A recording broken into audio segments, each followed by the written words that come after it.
Both Maynilad and Manila Water are implementing longer water interruptions as the water level at Angat Dam continues to recede.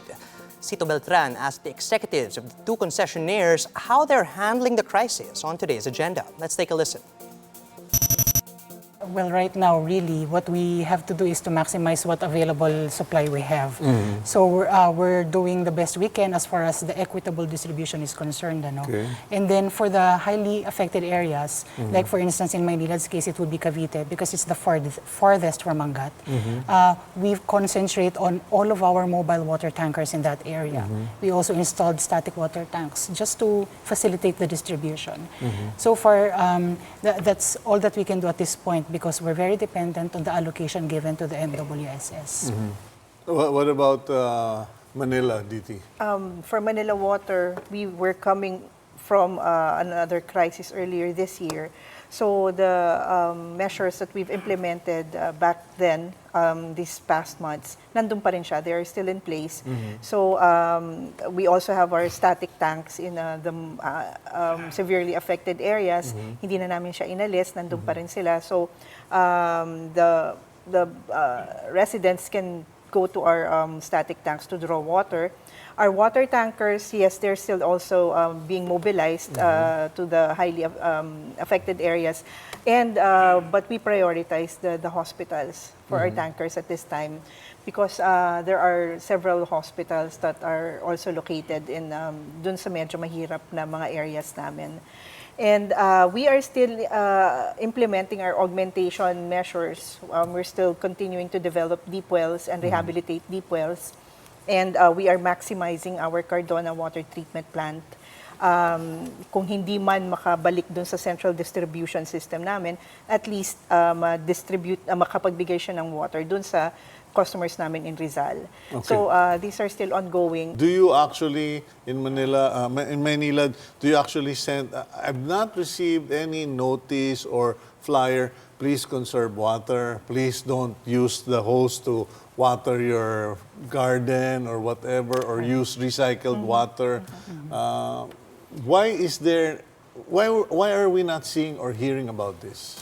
Well, we do have some information campaigns that we implement, and whenever you visit our social media accounts, we never run out of tips on how to use water responsibly. I think the issue here is that we really need the support of the local government units to enforce, because the concessionaires cannot do the enforcement. All we can really do is suggest and partner with the local barangay officials so that we can really put that mindset among our customers that they can do their part in conserving the limited supply that's currently in Angat Dam. So there are no information campaigns, Jean? There are conversations. Actually, last week we had conversations with NDRRMC. We even went to MMDA just to share what's happening or the status of our current water situation right now. But again, as what Ms. Jen said, this is a massive campaign for conservation of water. So this is a continuous campaign. That's why Manila Water is also doing the same part. We are advertising it via our Facebook. We are talking about solutions. Clearly, the National Water Resource Board, their solution is cut the supply because we have no choice. We have to regulate the supply para hindi maubusan. Now, is this enough? Is this going to tide us over? Because we're at 158. Paano na lang kung nasa 140 na tayo? Currently, Sito, we are operating right now at the lowest level outlet, low-level outlet as we call it, for Angat Dam. So, we are still trying to operate it if we can get the allocation of 36 CMS, if the low-level outlet, kasi marami po siyang mga parang valves. If we are to describe it, Angat Dam, if we will compare it to like a drum, so bawat drum po, there are valves, kumbaga may faucet. So right now, what we are operating is the lowest level of that drum.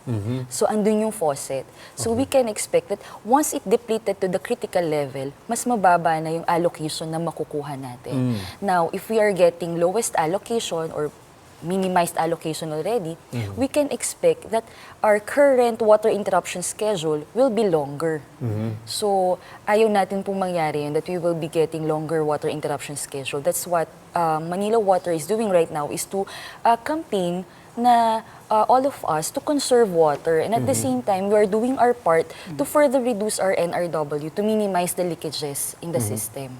How come the water is still on all night? Because, I'm aware we have a shortage, but, oh, I'm surprised. It's midnight, there's still water.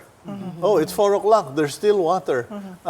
Why can we not, as you were saying earlier, enforce extreme water conservation, or else we will have no water to conserve?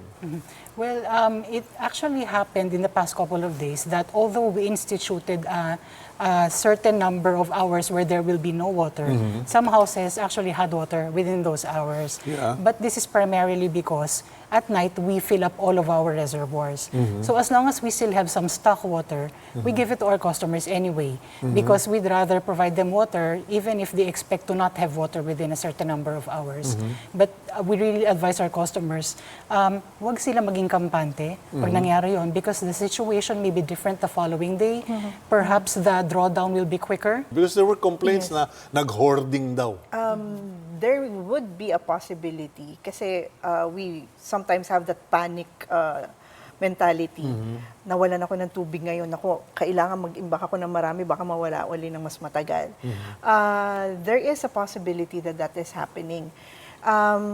That's why ang panawagan namin is for our customers to just store water enough to be used during the interruption hours, because as much as possible we would try to the following day magkakaroon naman din sila uli ng tubig.